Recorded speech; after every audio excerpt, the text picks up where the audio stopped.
Hello guys, welcome to my channel. Ngayon magluluto na naman ulit tayo. This is Cooking Janet in my YouTube channel. Mga guys, ito ang ating lulutuin ngayon ay cubes pork meat at saka pumpkin.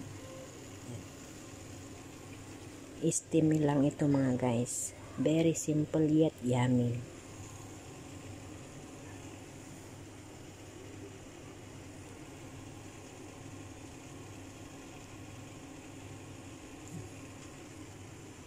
Now mga guys, imamarinate natin ang pork. Ang una nating ilalagay guys is sugar.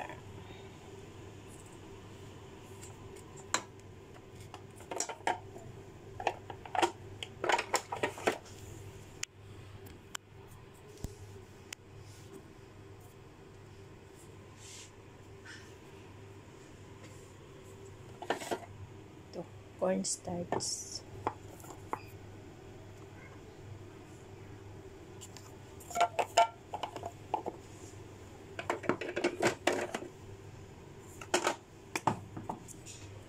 Ito yung sesame.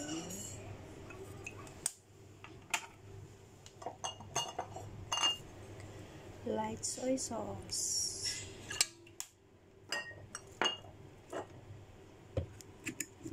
Ito yung Japanese wine.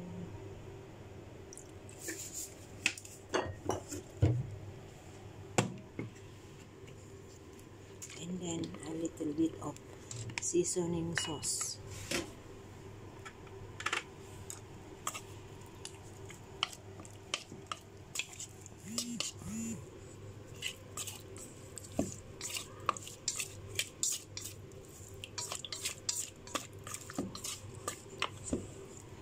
Guys, let's keep it for 30 minutes. Covered it with plastic and keep it in the fridge.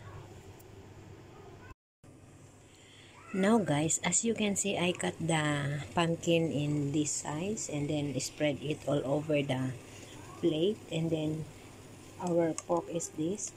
This is marinated already with sesame oil, cornstarch, sugar, white pepper powder, light soy sauce, and Japanese wine. And now guys, let's put some Chinese sauce like the bean sauce this.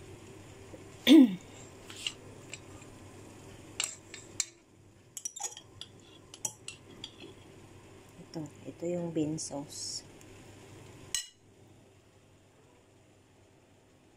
Ito yung Chinese bean sauce mga guys.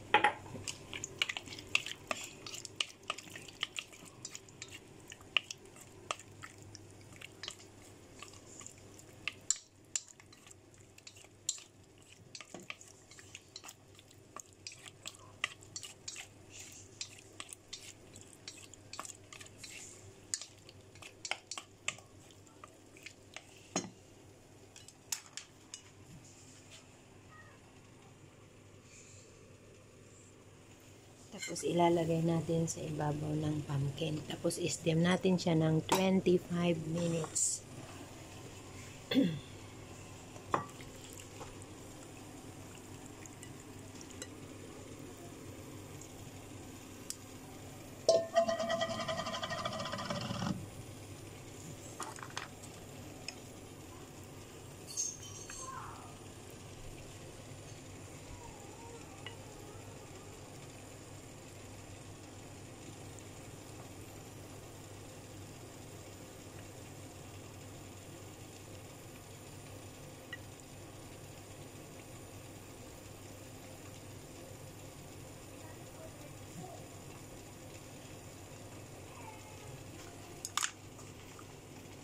Then a little bit of ginger.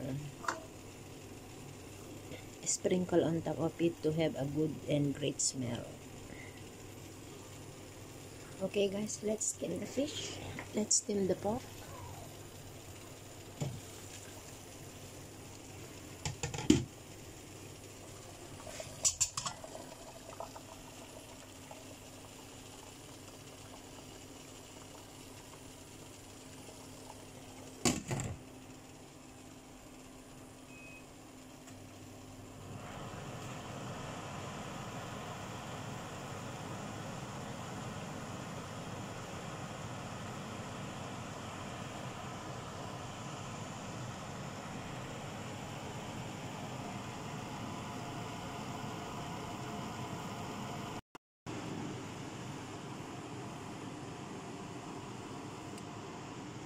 As you can see guys, our pumpkin and pork cubes is now almost ready.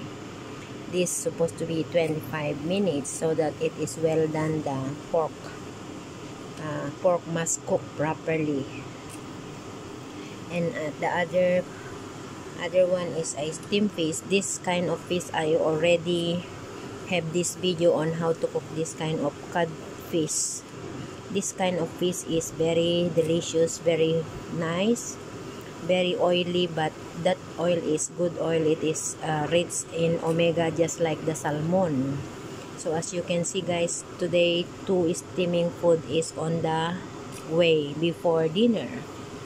And the next is I already have the video of the other one, the vegetable and vermicelli with dried shrimp.